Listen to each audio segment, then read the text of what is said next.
Сәлеметсіздер ме, екінші сынып білім алушылары? Қазір бізде жаратылыстану сабағы. Бүгінгі сабағымыздың тақырыбы неліктен ауаны қорғау қажет.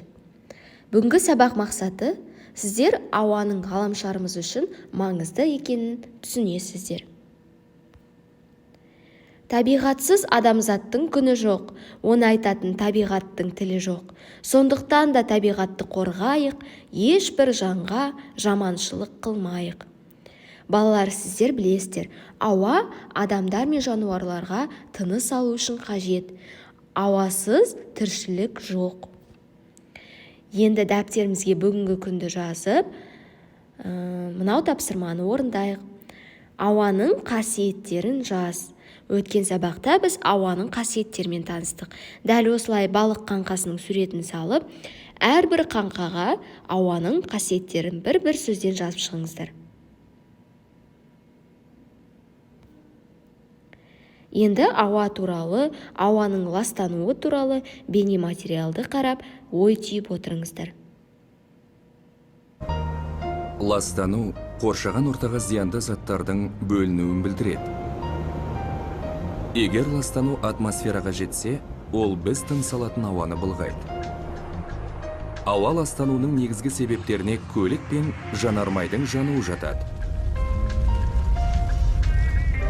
Бұлар ауаға көміртек диоксиді, көміртек моноксиді, күкірт диоксиді сияқты зиянды газдардың қоспасын бөледі.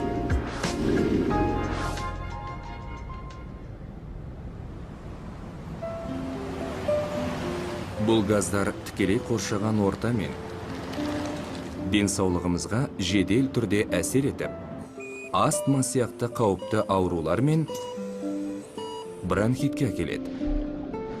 Ауаның ластануына байланысты аурулардан жыл сайын 3 миллионға жуық адам көз жұмады. Ластаушы газдар бұдан да кең тарайтын зиян келтіреді. Олар химиялық реакцияға түсіп, қосымша зиян тудыратын тұмша мен қышқылды жауын түзеді. Күкірт диоксиді мен азот оксидтері секілді газдар жаңбыр суымен әрекеттесіп, оны қышқылды жауынға айналдырады.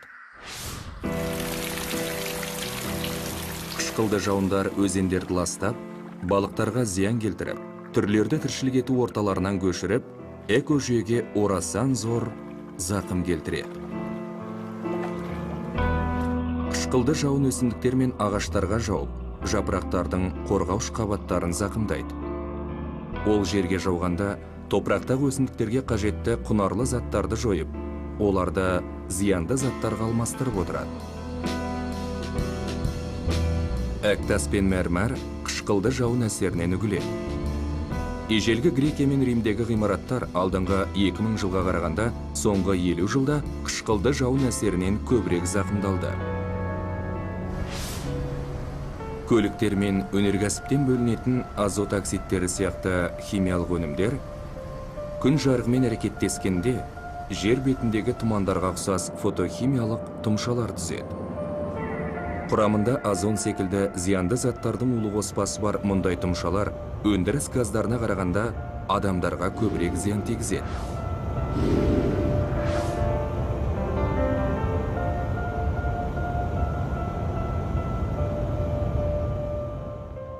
Болашақта халық санының өсуіне және жанармайдың көбірек жағылуына байланысты ауа одан да қатты ластануы мүмкін. Егер біз қоршаған ортамызды мәңгіге ластанудан сақтағымыз келсе, шұғыл түрде экологиялық таза отын түрлері мен энергия көздерін дамытуымыз қажет. Келесі тапсырма, тор көздегі жасырын сөздерді тауып, үтір арқылы жазу керек.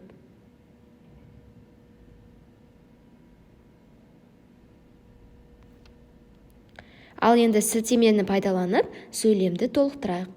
Жердің ауа қабығы, дұрыс айтасыңдар, атмосфера. Жердің ауа қабығы атмосфера. Ауа ғаламшарымызды тығыз қабат түрінде қоршап тұр. Ол күндіз жерді қатты қыздырмайды, түнде қатты суытпайды. Жердің ауа қабаты күннің зиянды сәулелерін өткізбейді. Ауа жердегі бүкіл жанды табиғаттың тіршілігі үшін қажет.